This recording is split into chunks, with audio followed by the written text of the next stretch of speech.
This is lecture number 5। सो इसमें हमने hemisphere के विद रिस्पेक्ट टू एक डिस्कस किया था कि परपेंडिकुलर पैरेलल टू बेस और परपेंडिकुलर टू बेस के विद रिस्पेक्ट टू हमारे पास अगर इलेक्ट्रिक फील्ड हो तो किस तरीके से हमारे पास ऑल ओवर फ्लक्स जीरो है, बट सरफेस कर्व्ड सरफेस और प्लेन सरफेस के विद रिस्पेक्ट टू इस तरीके से आ जाएगा। तो परपेंडिकुलर के केस में 180 डिग्री बन रहा है, तो 180 डिग्री के अकॉर्डिंग -1, तो प्लेन बेस के अकॉर्डिंग जो हमारा फ्लक्स आ जाएगा ये आ जाएगा। तो टोटल 0 होती है, तो कर्व्ड सरफेस के विद रिस्पेक्ट टू भी हमारा जो ये फ्लक्स इस अकॉर्डिंग ये आ जाएगा ऑब्वियसली, टोटल 0 है, ठीक है।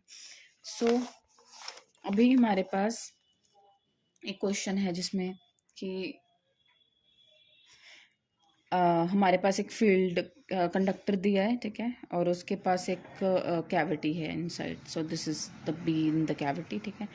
तो we know that inside there is no charge, so electric field is 0, right.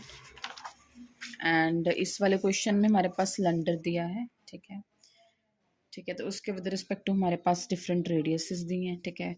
सो अभी हम ये सिलेंडर है तो उसकी लेंथ और आर गिवन है, तो हमें पता है कि इसका जो सरफेस आएगा, यू नो, हम बी डॉट डी ए करते हैं, डी ए यहाँ पे सरफेस ऑफ सिलेंड्रिकल पुट कर देंगे, और चार्ज में क्या आ जाएगा, सरफेस चार्ज है ना, विच इज लैम्डा एल।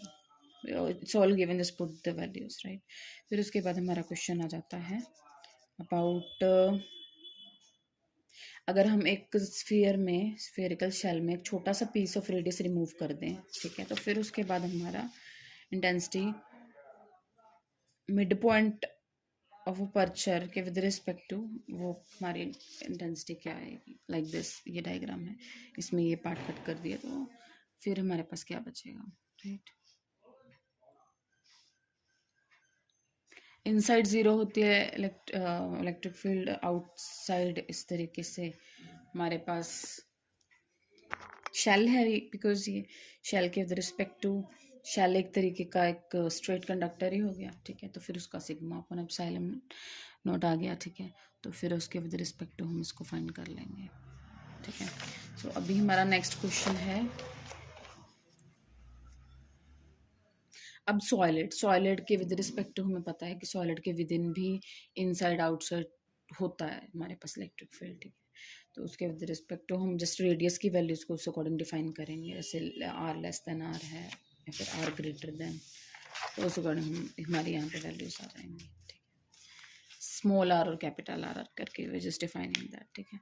फिर उसके बाद हमारा क्वेश्चन है सिलेंडर से रिलेटेड। सो अगर हमारे पास इस तरीके से हमारे पास